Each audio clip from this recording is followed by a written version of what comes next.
नमस्कार दोस्तों, आज हम आपको अधिक मास, मल मास, पुरुषोत्तम मास के 19वें अध्याय के 19वें दिन की कथा सुनाने जा रहे हैं।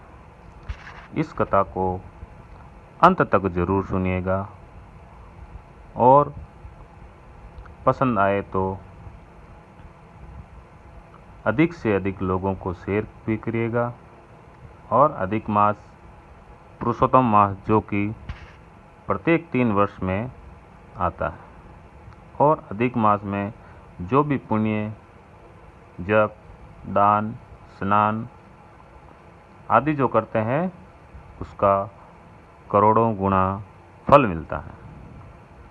इसीलिए भूल करके भी किसी का अपमान नहीं करें, झूठ नहीं बोलें, साधु संतों को न सतावे, क्योंकि इस पुरुषोत्तम मास का फल कई गुना मिलता है।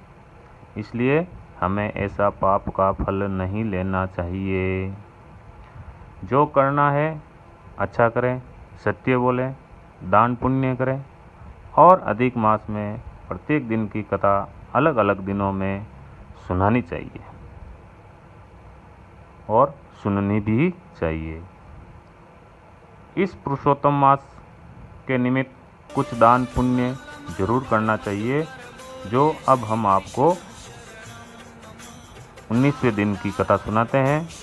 बोलो श्री कृष्ण भगवान की जय, बोलो श्री पुरुषोत्तम भगवान की जय, बोलो श्री विष्णु भगवान की जय। 19वां अध्याय। नारायण जी ने कहा, हे नारद, भक्त वत्सल भगवान अपनी वाणी से सुखदेव ब्राह्मण को प्रसन्न करते हुए बोले कि हे द्विजराज, जिससे मैं प्रसन्न हुआ हूँ, क्या तुम ये नहीं जानते? मेरा प्रिय पुरुषोत्तम मास आने पर तुम दोनों स्त्री पुरुष के उपवास करने से और यहाँ पर बैठकर मेरा नाम जपने से पुरुषोत्तम मास की सेवा हुई है। एक बार वेद में कहे गए साधनों को और दूसरी ओर पुरुषोत्तम मास के सेवन को जब ब्रह्मा जी तोड़ने लगे तो वेदों का साधन बहुत ही हल्का निकला और पुरुषोत्तम मास का सेवन भारी हुआ। इसलिए संसार में पुरुषोत्तम मास अधिक पूज्य और मान्य है। जो मनुष्य जन्म से लेकर श्री पुरुषोत्तम मास में जब तप, स्नान, दान आदि नहीं करते हैं, वे जन्म जन्मांतर में दरिद्री होते हैं। अतः सब प्रकार से यत्न करके मेरे प्रिय पुरुषोत्तम मास का सेवन करना चाहिए।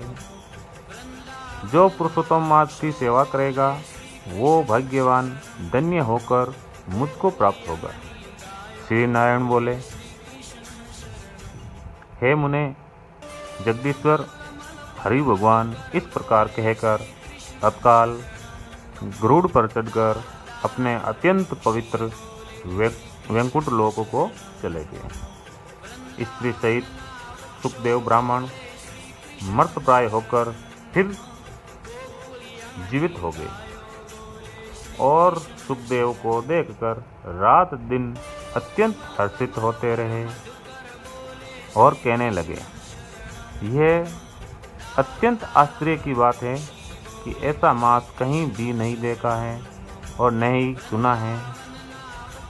इस प्रकार आश्चर्य युक्त होकर वो सुखदेव ब्राह्मण अत्यंत ही श्रद्धा युक्त होकर पुरुषोत्तम मास का सेवन करने लगा। ऋषि वाल्मीकि कहते हैं कि वही तुम राजा दृढ़धनवा विख्यात हुए। हे राजन, पुरुषोत्तम मास के सेवन से संपूर्ण रिद्धि सिद्धियों को भोगने वाले हुए।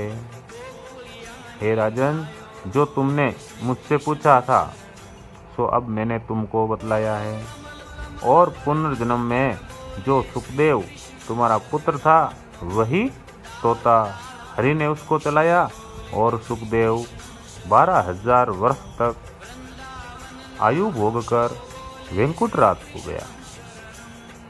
वही सुखदेव वन की सरोवर में वट के वृक्ष पर बैठकर संसार सागर में डूबे हुए विष रूपी सर्प से तुझको अपने पुनर्जन्म के पिता को देखकर कृपा से युक्त चिंतन करने लगा कि यदि मैं इस राजा को बोध नहीं कराऊंगा तो मेरी भी बंधन हो जाएगा।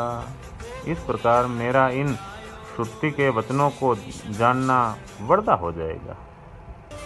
इसीलिए मुझको अपने पुनर्जन्म के पिता का उपकार अवश्य ही करना चाहिए। ऐसा सोचकर ही उस तोते ने तुमको ज्ञान दिया। बोलो श्री विष्णु भगवान की जय। 19वां अध्याय समाप्त। अब हम अगली कड़ी में 20वां अध्याय सुनेंगे और उस अध्याय के अंदर पुरुषोत्तम मास का सेवन कैसे किया जाता है, उसकी कैसी विधि है, उसके बारे में बताएंगे। और आपको हमारा ये कथा वाचन अच्छा लगा हो तो इसको ज़्यादा से ज़्यादा शेयर करें, लाइक करें, सब्सक्राइब करें और अपने दोस्तों के साथ शेयर ज़रूर ही करें। धन्यवाद।